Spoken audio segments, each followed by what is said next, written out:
Well, this is Dr. Stan, coming to you from the hills overlooking beautiful and picturesque Monterey Bay and bringing you the news behind the news, the story behind the story. Hoping to convince you that reality is usually scoffed at. Illusion is usually king. But in the battle for survival of Western civilization, it's going to be reality, not illusion or delusion, that's going to determine what the future will bring. And I need to remind you the views that are expressed here are not necessarily those of the owners, management, staff, sponsors, or supporters of the station you're listening to. They happen to be my views, and, well, for the next hour, they're going to be the views of an old friend named William Jasper, who's one of the senior editors of the New American magazine and certainly one of the best informed people on so many subjects. But this evening we were going to talk about, of course, how the United States finances our enemies and finances terrorism. And of course that doesn't make any sense. Why would we want to be financing terrorism after we have a war on terrorism? But the truth of the matter is that the war on terrorism is about as phony as a $3 bill. After all, ladies and gentlemen, if there was really a war on terrorism, we would have sealed the southern borders of our country on September 12, 2001. If there was really a war on terrorism, we would have put marshals on every American plane flight in this country, rather than probably no more than 5 or 10% have air marshals. If there was really a war on terrorism, why, they would have insisted on every pilot being armed to protect the passengers on their planes. But nothing as it appears to be. And of course, there's very little relationship between perception and reality. And with that as the background, hi Bill, how are you doing tonight? Doing great, Dr. Stan. Pleasure being back with you. Well, why don't you pick up the story there and pick it up from there? And Bill, of course, writes, if you don't take the New American magazine, why, of course, you're missing something. He writes every month, and wonderful, wonderful articles. I always enjoy them. But you pick up the story. Well, Stan, it's really quite amazing. We just went through a specter of people who were watching it on the news. It didn't get the coverage it deserved, but they may have seen that President Bush just came back from a 5-day Middle East trip, which culminated just a few days ago with his visit to Egypt, actually just a couple days ago, at Sharm el-Sheikh, which is a resort on the Red Sea. And what was he doing there? Well, the World Economic Forum was meeting there. And the World Economic Forum usually meets in the winter in Davos, Switzerland. But for the last few years, they've been also having their Davos on the desert, usually there at Sharm el-Sheikh. And so we had about, I think it was 1,500 world elites, leaders in government, business, and finance meeting there, including heads of state, not just from the Middle East, but from all over the world and Europe. Tony Blair was there. He's former Prime Minister of Britain. He's now the envoy for the Quartet. That's Russia, China, the U.S., and Britain, and trying to work out some kind of peace plan in the Middle East. And so what was happening there? Well, we see there President Bush came, and as always at these meetings, he's throwing our money around. You know, we have so much of it. The Federal Reserve keeps cranking it out, and we keep having more and more money, but it's worth less and less. And so they're handing out billions of dollars to the PLO, Mahmoud Abbas, who leads the PLO. $7.7 billion we're going to give to him. If that's a terrorist organization, why would we want to be funding a terrorist organization? Because now they're supposedly our allies in the war against terror. Mahmoud Abbas, even though he still heads PLO Fatah, and one of its arms is the Al-Aqsa Martyr Brigades, which nobody has any doubts is a hardcore terrorist group. He's now being presented, as he has been for the last several years, and his predecessor, Yasser Arafat, before him, as a moderate. He's supposedly a moderate that's going to protect us against the evil radicals. Hold that thought. Right back again. Okay, go ahead. Pick up the story there, Bill.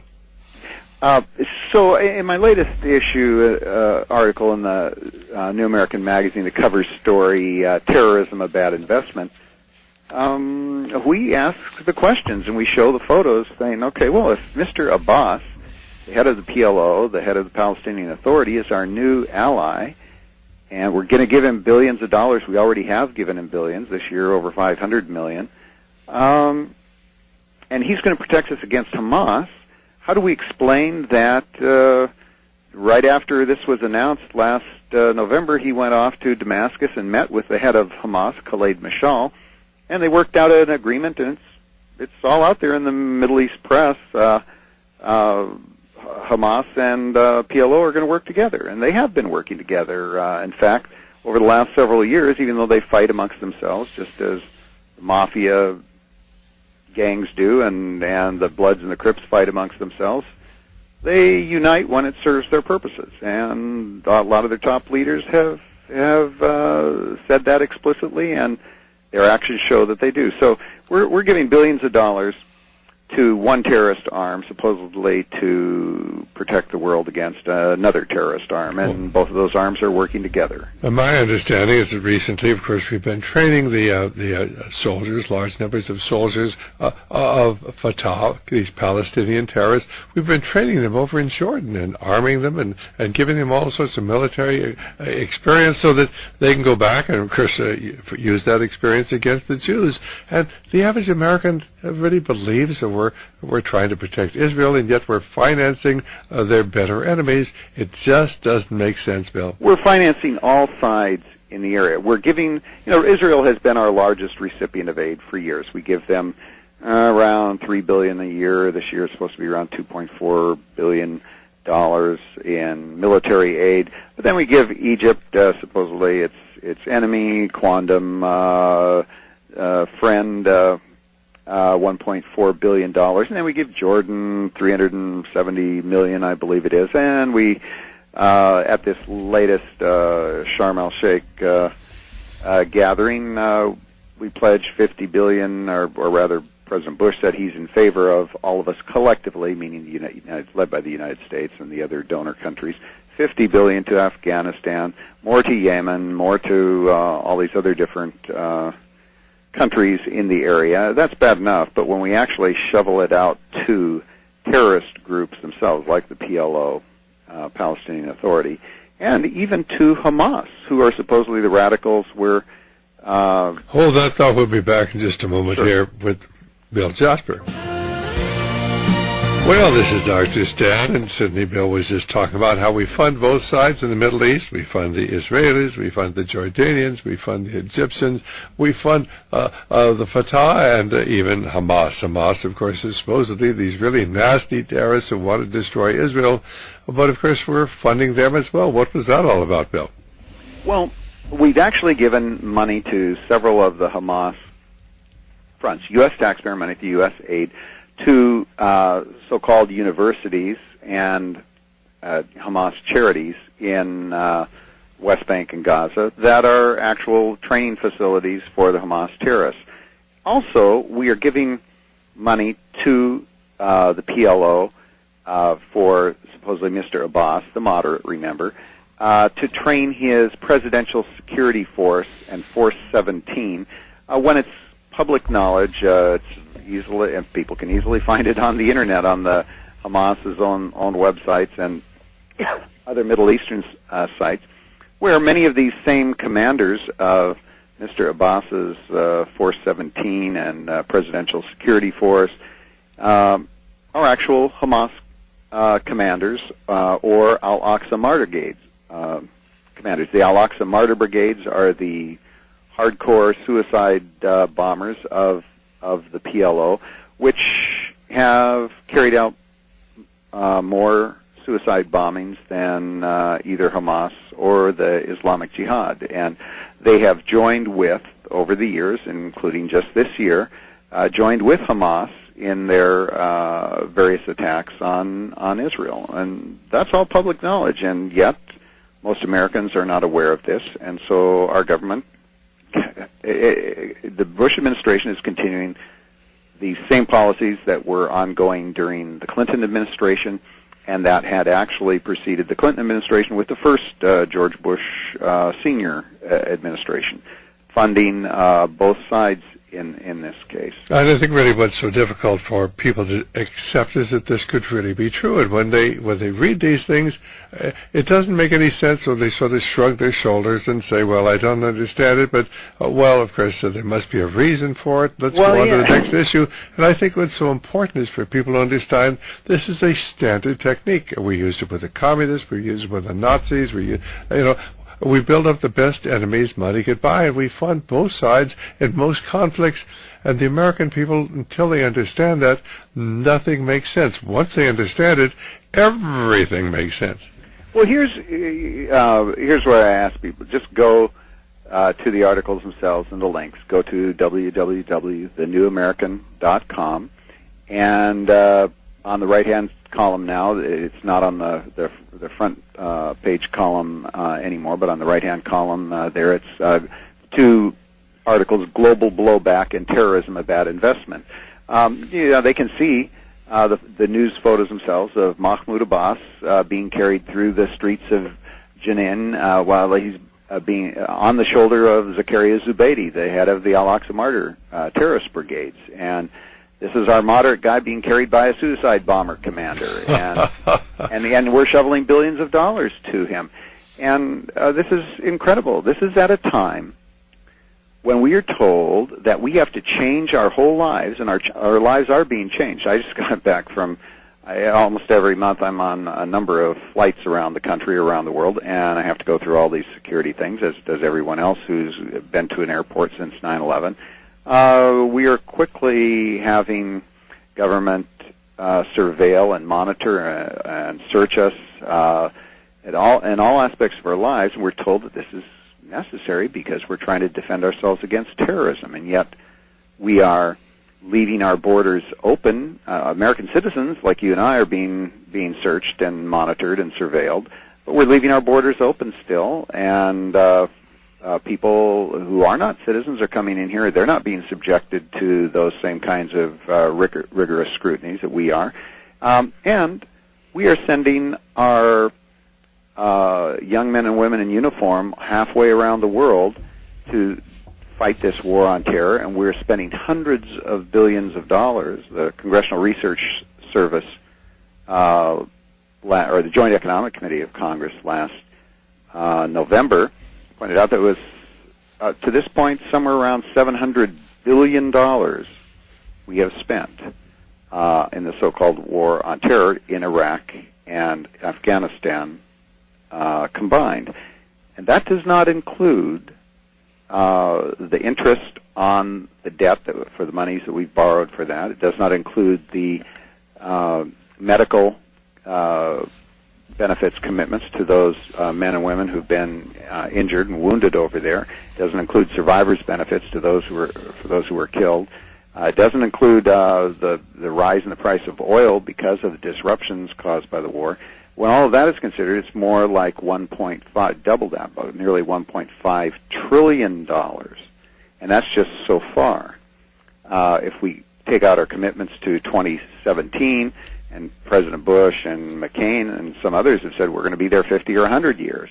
But just to 2017, another 9 years, the Joint Economic Committee put it at probably around $3.5 trillion.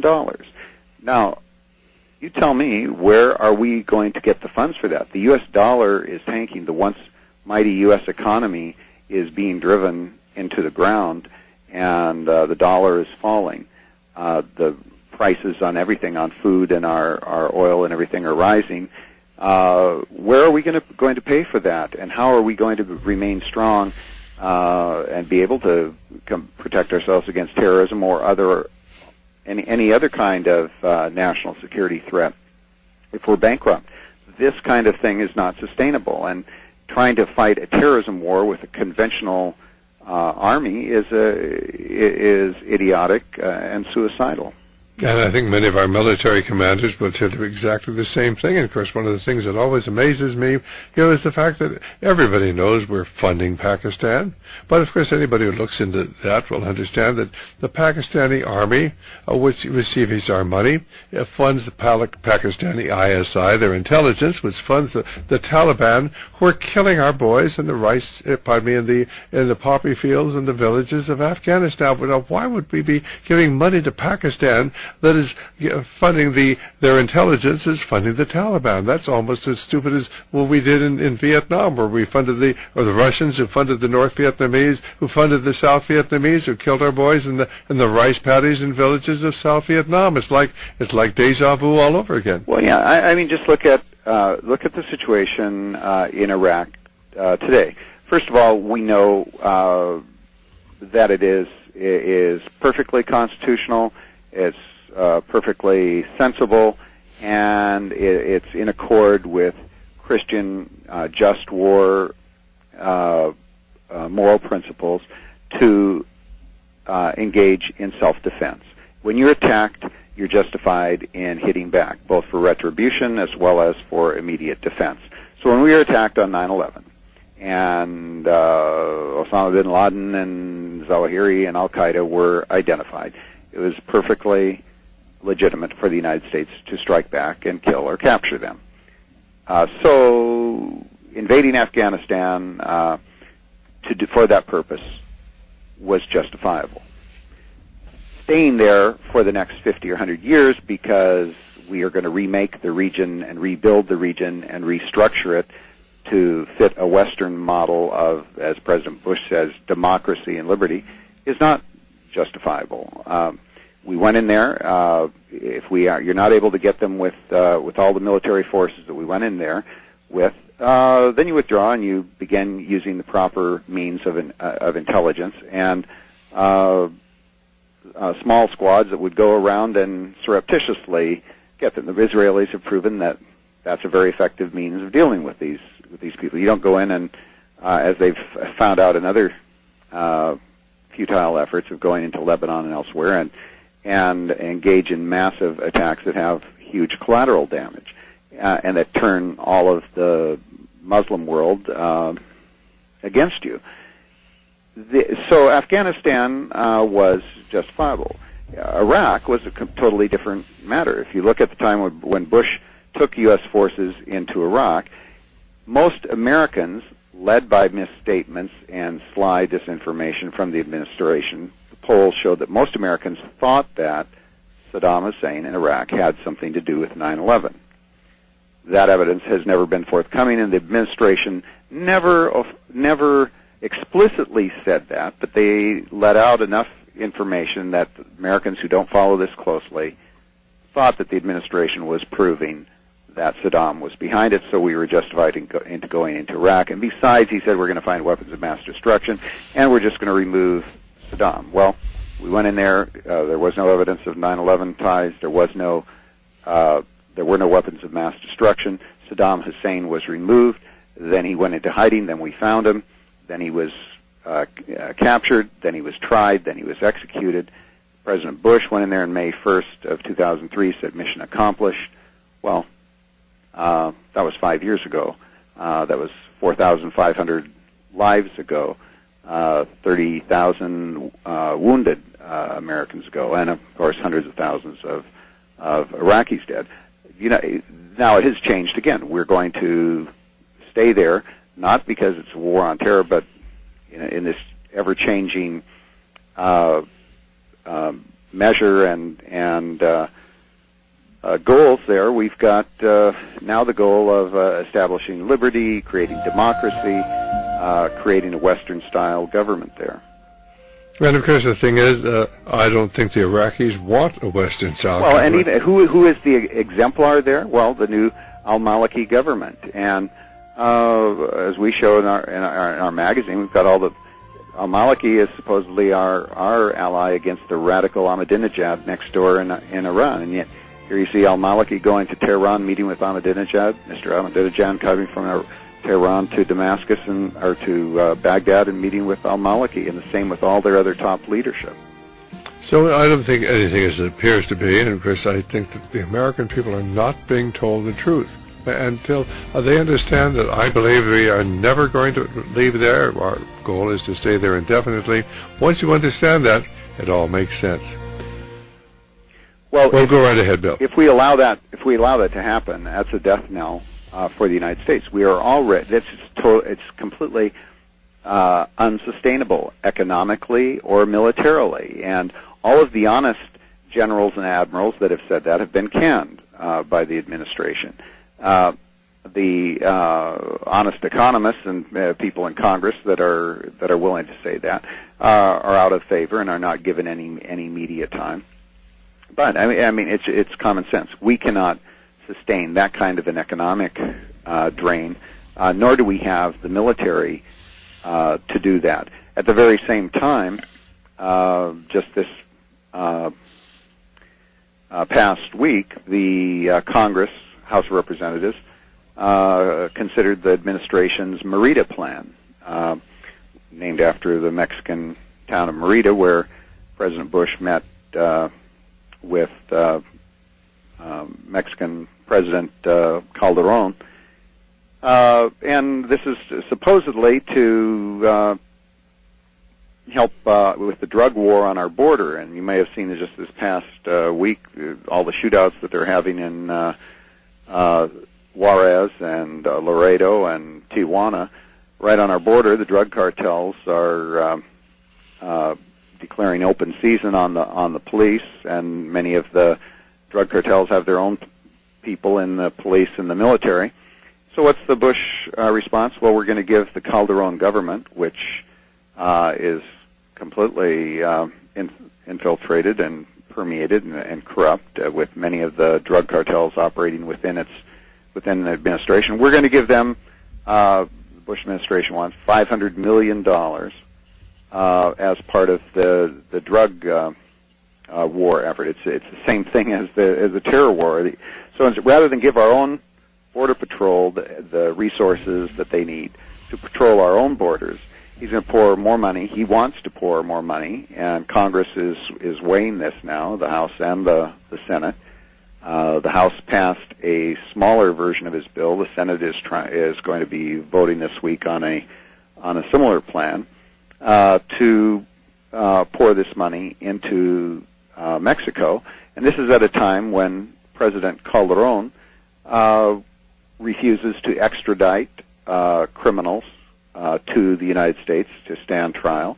He's refusing to cut off Mexican aid and encouragement to illegal aliens coming across the border, refusing to certify any of the conditions that members of Congress have asked for to be placed on these funds.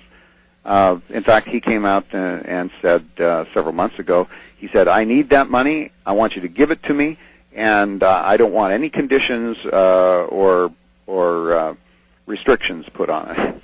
So, I mean, that's the kind of arrogance that we're dealing with, and that's supposedly our ally in the drug war. And again, this is integrally tied to, should be, to any serious attempt at solving the terrorism problem, both at our borders in terms of people coming across the borders, but when it comes to terrorism, also the visitor and student and business visas, which are promiscuously handed out by our government still. You and I, again, have to go through all those, jump through all the hoops and subject ourselves as American citizens to levels of intrusion that were never contemplated Hold that before. thought, Bill. We'll be back in just a moment.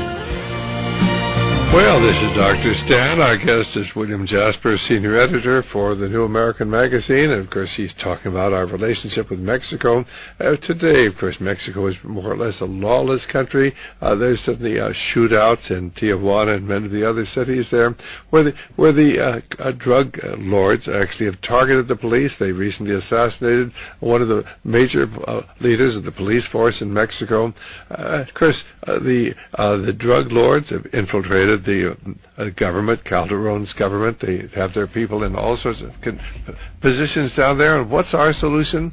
Well, President Bush wants to give them, what is it, $50 million, Bill? No. 500. Oh, 500 million. Well, 50 million, 500 million.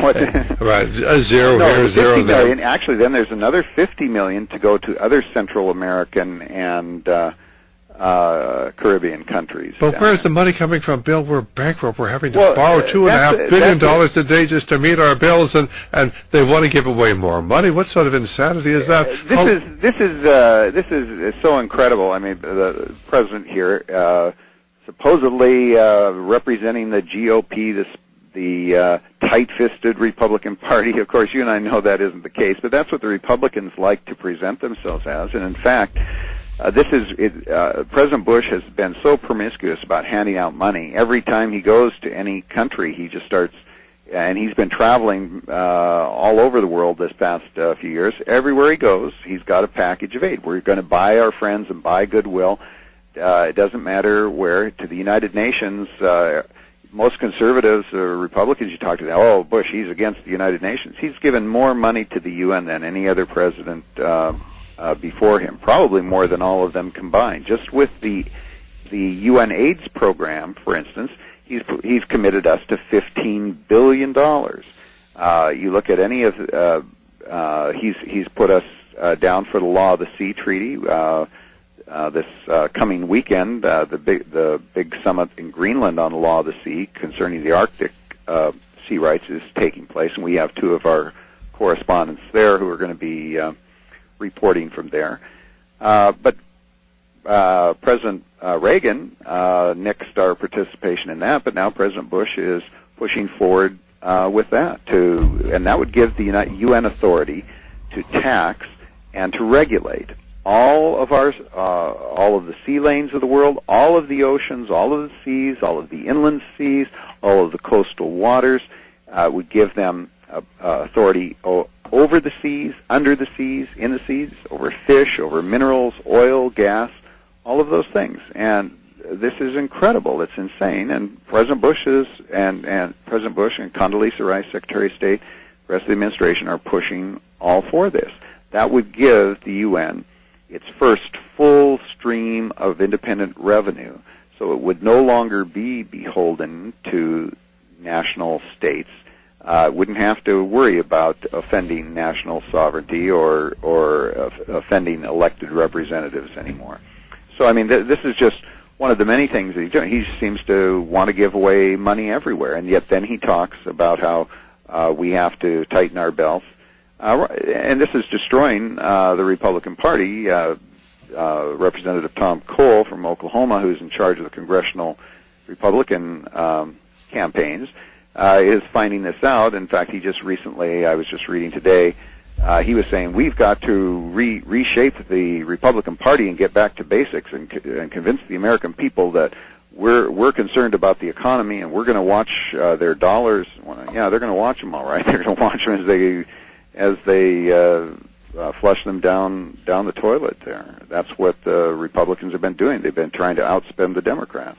In fact, this evening I got a call from the Republican Congressional Committee, and they wanted money. And I just told them that the Republicans have abandoned everything they stand for. They've gotten us into a war. They've killed 1 million people.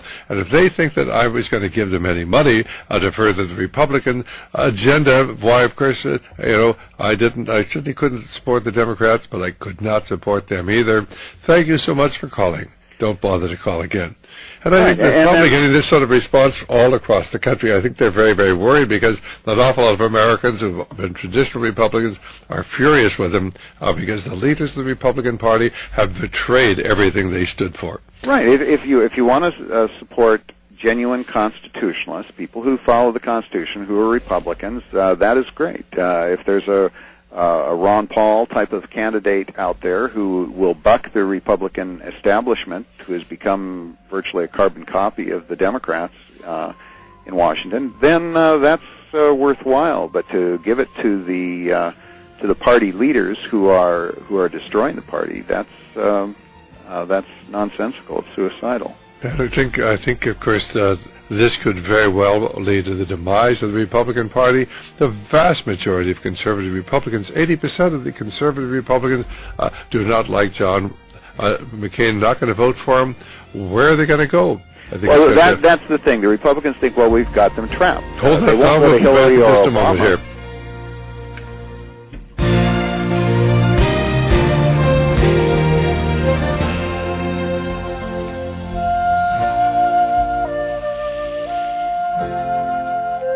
Well, this is Dr. Stan back here at Radio Liberty. Our guest is our good friend Bill Jasper. Bill, pick the story up there. You were just saying that the Republican leadership thinks, well, the people have no place to go. They're going to have to support us. They're going to have to give us money. Or they're going to have to vote for our candidate. After all, they wouldn't want the wicked Barack Obama or the wicked Hillary Clinton, to get in office. And it's going to be a fascinating year, don't you think?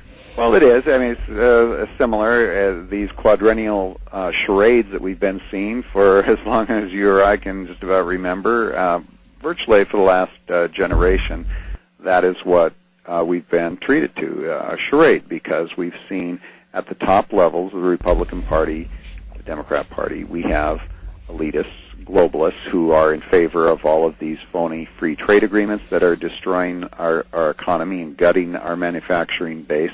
They're in favor of more global regulation, more phony climate control, global warming. So you see the Republicans and the Democrats both pushing that. You see our Governor Arnold Schwarzenegger and Republican John Warner and John McCain all jumping on this, trying to outdo the Democrats and pushing for these global regulatory schemes. More foreign aid, more wars all over the world. When it was the Clinton administration, it was Bosnia and Kosovo and Somalia and elsewhere. Now it's under the Republicans, it's Iraq and Afghanistan.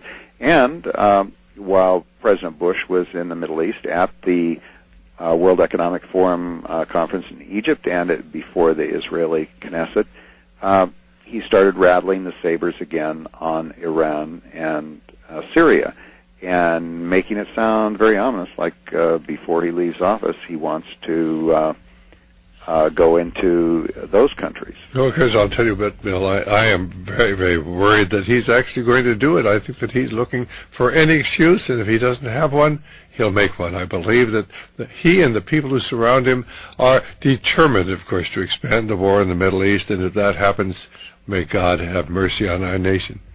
Well, he fired a number of his top commanders, or forced them out. They retired because they said, "Look, our forces are already spread thin. We are already dangerously thin in Afghanistan and Iraq, and of course, we've had to have all these stop-loss orders to keep our troops from coming back when their terms were up. We expanded their times from Hold that thought, Bill. We'll be back here in just a moment. Well, this is Dr. Stan. Our guest this evening, Bill Jasper, senior editor of the New American Magazine. Bill, before I go on, would you like to get your webpage out or any information that you'd like to have our listeners get? Sure. Of course, they go to www.thenewamerican.com. That's three words all run together, the, T-H-E, new, N-E-W, American.com. They will have access to many of the articles in the New American Magazine, and the ones that I've been talking about here tonight. A couple of our most recent ones, A Global Blowback and Terrorism, a Bad Investment, which go into detail about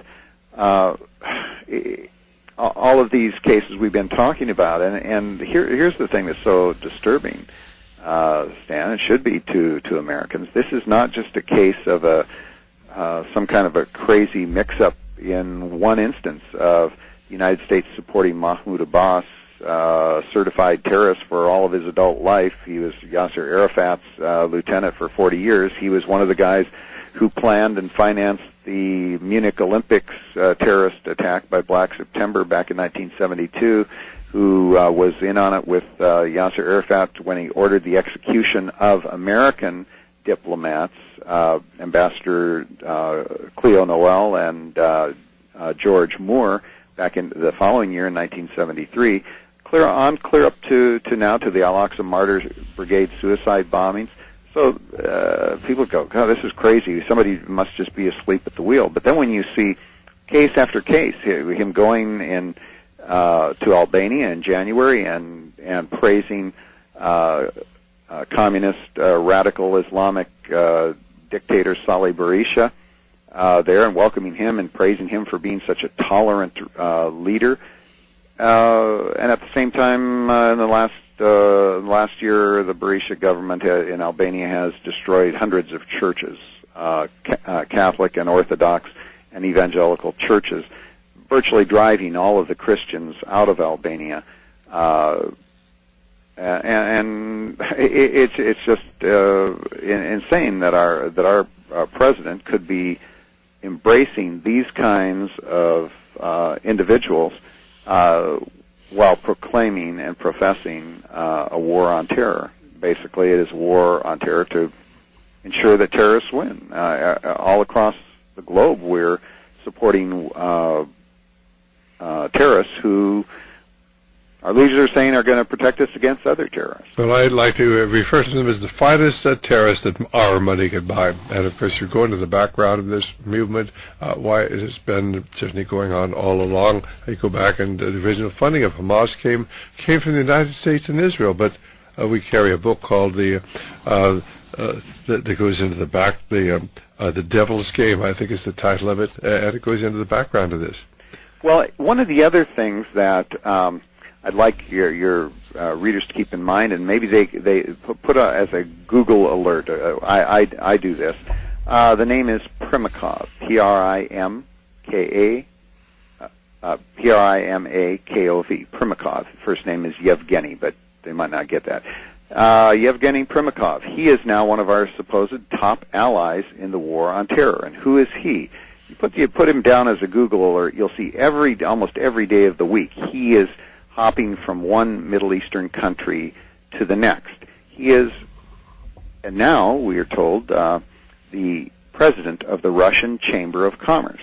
Well, that's wonderful that we have somebody from the Russian Chamber of Commerce hopping around building economic ties and commerce. That's a good thing. Well, that is what we call in spy trade and terrorism trade a cover. Mr. Primakov is one of the old-line communists who goes clear back to Stalin's time. He was a young party apparatchik under Stalin. He's still alive, and he was the Soviet terror chief in the Middle East. He's an Arabist. He speaks all the different Arabic dialects. He was their top Arabist.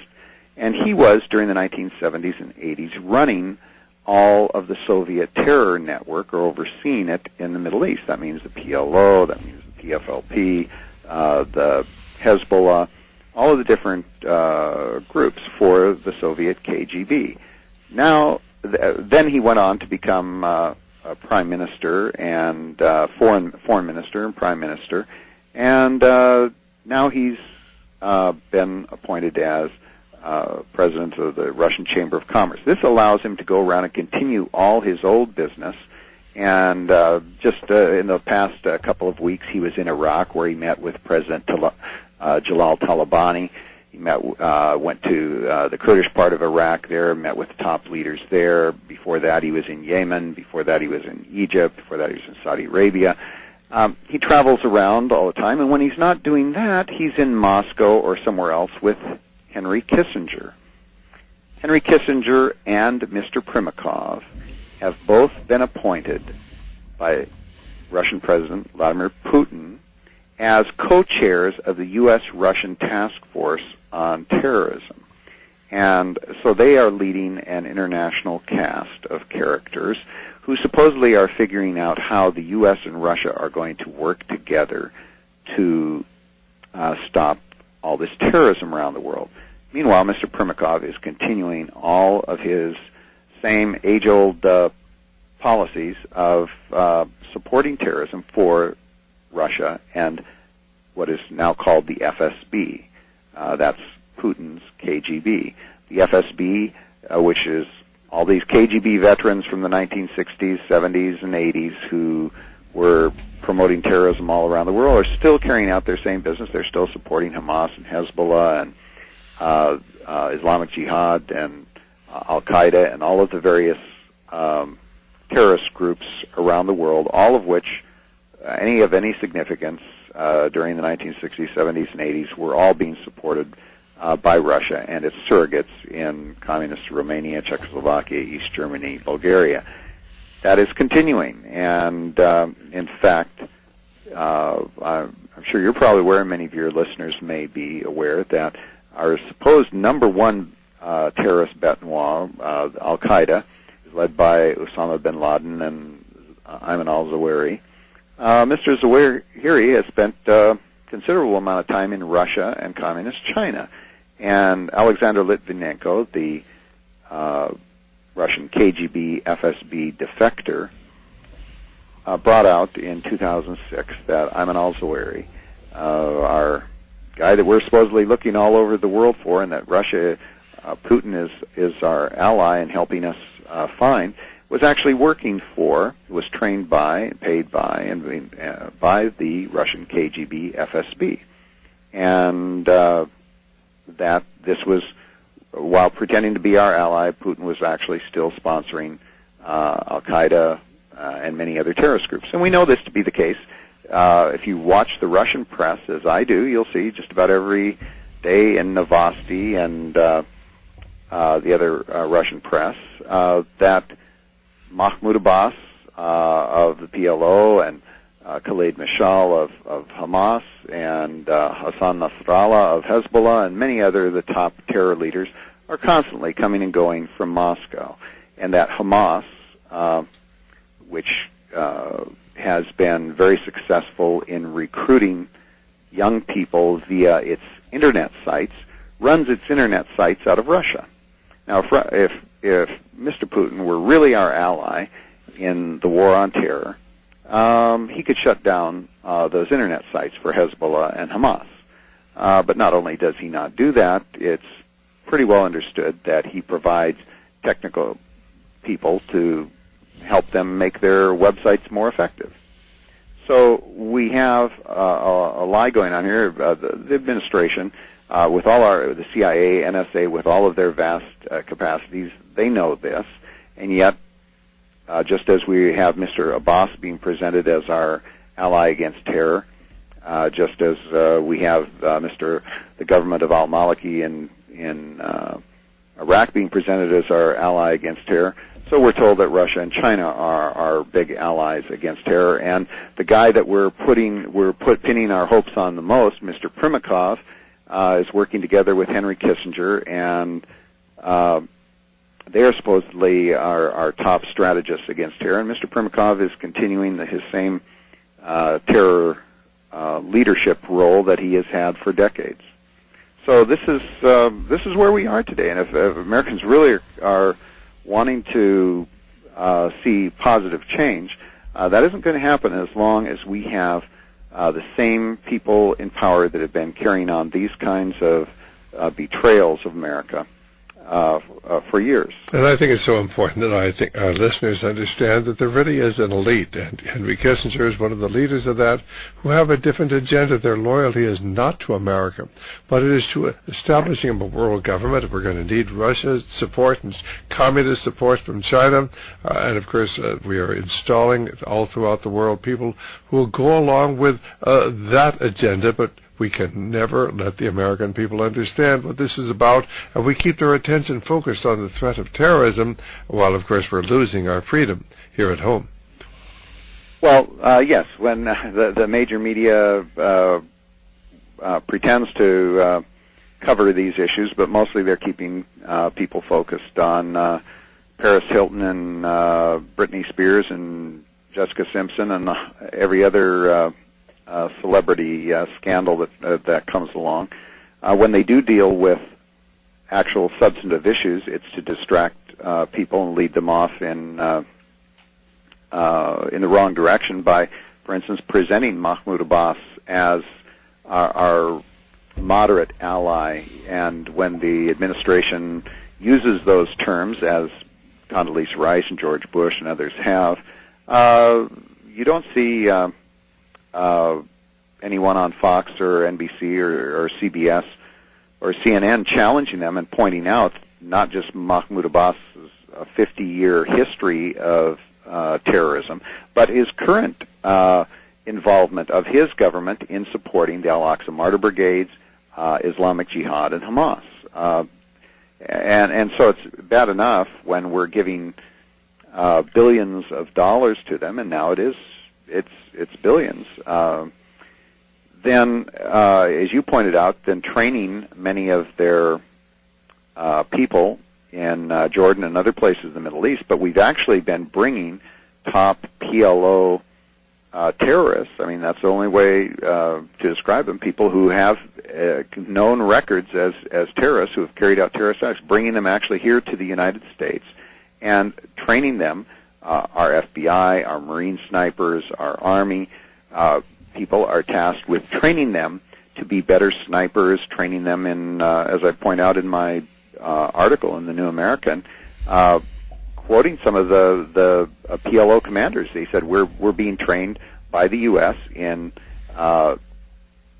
communications. That means with the latest gizmos in communications, with explosives, with surveillance, and with precision marksmanship.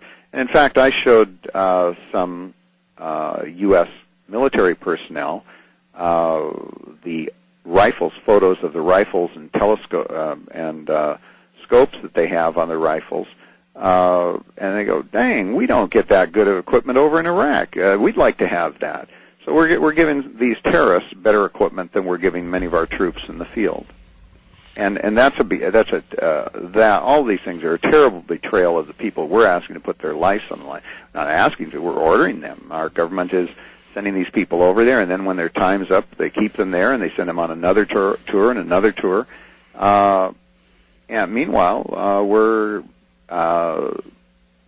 supporting terrorists like Abbas in Palestine. We're supporting the al-Maliki government, which is in bed with Iran. And so, what are our troops dying for over there?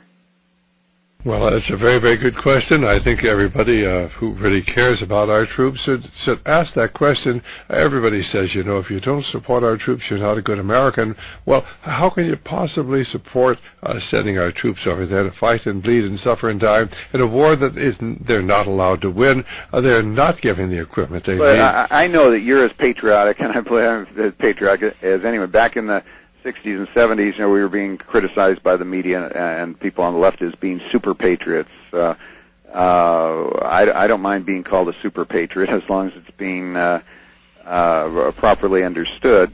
But I do not like politicians exploiting patriotism to carry out their treacherous and treasonous plans and betraying the country and betraying the Constitution. And that's what they've done. They've recognize that Americans believe in fighting for our country and protecting our country, and so they have exploited that and convinced many Americans that it's the patriotic thing to go over and commit ourselves for an unending war in Iraq or Afghanistan with empty slogans like "we're going to stay there until the job is done" and "we're going to fight to the bitter end" and "we don't turn tail and run." It isn't turning tail and run. We should have gone, like President Bush said when he was giving instructions to Turkey about 4 weeks ago, when Turkish troops went into Iraq after some of the Kurdish terrorists. And he said, "We're just going to go right in there. We're going to go right in there. Going to attack them and withdraw. It's not going to be a long-term thing. That's not the way you fight terrorists." Well, you should have taken that same advice. That is not what we should have done. When we went into Iraq, which was a wrong and unconstitutional move in the first place, now that Saddam Hussein was removed, now's the time to leave. We cannot reshape that whole country. We cannot do what they won't do for themselves. We have to allow the Iraqi people to sort it out. We have Sunnis fighting Sunnis, Shias fighting Shias, Sunnis fighting Shias, and all kinds of factions there that are going to be going on for a long time. And it's not ours to sort out, and we certainly cannot be calling upon American troops to risk their lives, to sacrifice their lives for that. That's something the Iraqi people have to work out for themselves. Iran and Iraq and the Saudis and everybody else, they're going to have to sort that out. Well, of course, I just hope that we pull out of that area just as soon as possible. I don't think we're going to. What really frightens me is the prospect that the people who surround George Bush are intent upon expanding the war over there, which doesn't make any sense, but then most of what's going doesn't make any sense.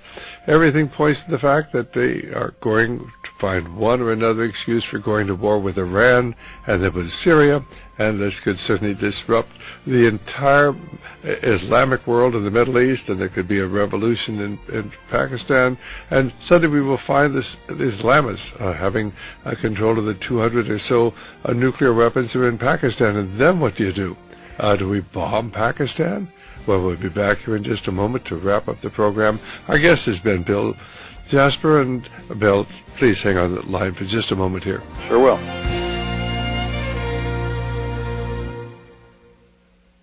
Well, Bill, you got 3 minutes to wrap up tonight's program. We've certainly covered a lot, but I think you've done a great job.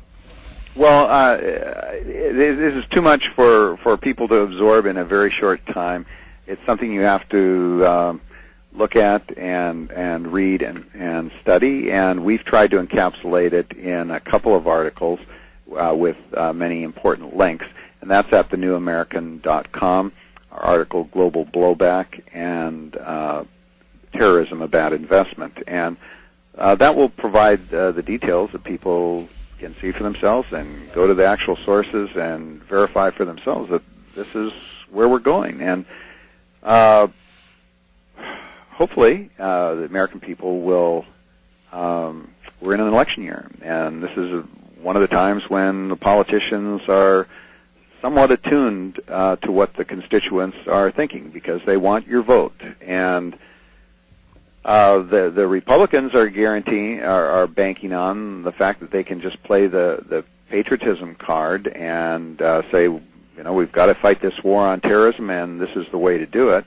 And the Democrats are hoping that they can just bank on the anti-war vote. And we've got to let the politicians know that, no, we want patriotic, constitutional people in government. And the real battle is going to be for the House of Representatives. And that's where people have got to let their representatives and their senators know that, look, we want American troops brought home here and our borders protected and security provided here. We don't want our visas handed out just without any controls as they have been, and we have to take back control of our own country here and have our own energy independence. We haven't even gotten into that part of it, but if the United States is going to be able to protect itself, we've got to stop all of these insane restrictions and regulations and taxes on our own energy development here in the United States, so that we're not sending hundreds of billions of dollars every year over to the coffers of all of these Middle East sheikdoms, which are then transferring the money to various terrorist organizations or putting it through sovereign wealth funds into investments that are buying up all of our companies and real estate over here. We have all of the oil, gas, coal, tar sands, nuclear hold that industry thought, here that we can be energy independent. Just a moment there, Bill. Okay, this is Dr. Stan. Bill, why don't you finish your thought before we let you go? Well, this is a critical year, Stan, as you're well aware. The battle is really not going to be over whether Obama or McCain or Hillary are president. The real battle is going to be in the House of Representatives and in the Senate, and Americans need to be really aware of how their congressman is voting. They can go to thenewamerican.com and click on the voting records there, and if they don't know who their congressman is, just type in their zip code, and it'll tell them who their congressman is, how he's voting on the critical issues. Now is not the time to bank on their rhetoric. It's time to look at their record. Well, God bless you. Thanks very much for being with us, Bill. It's always a pleasure. Thank you, and keep up the good work. You too. Bye-bye. Okay, fine. Well, that's Bill Jasper, and certainly one of the best writers we have in the country. And if you haven't read his articles in the latest issue of The New American, I guess maybe it was the issue before the current one, why you can go to thenewamerican.org or .com. thenewamerican.org or .com. Well, let me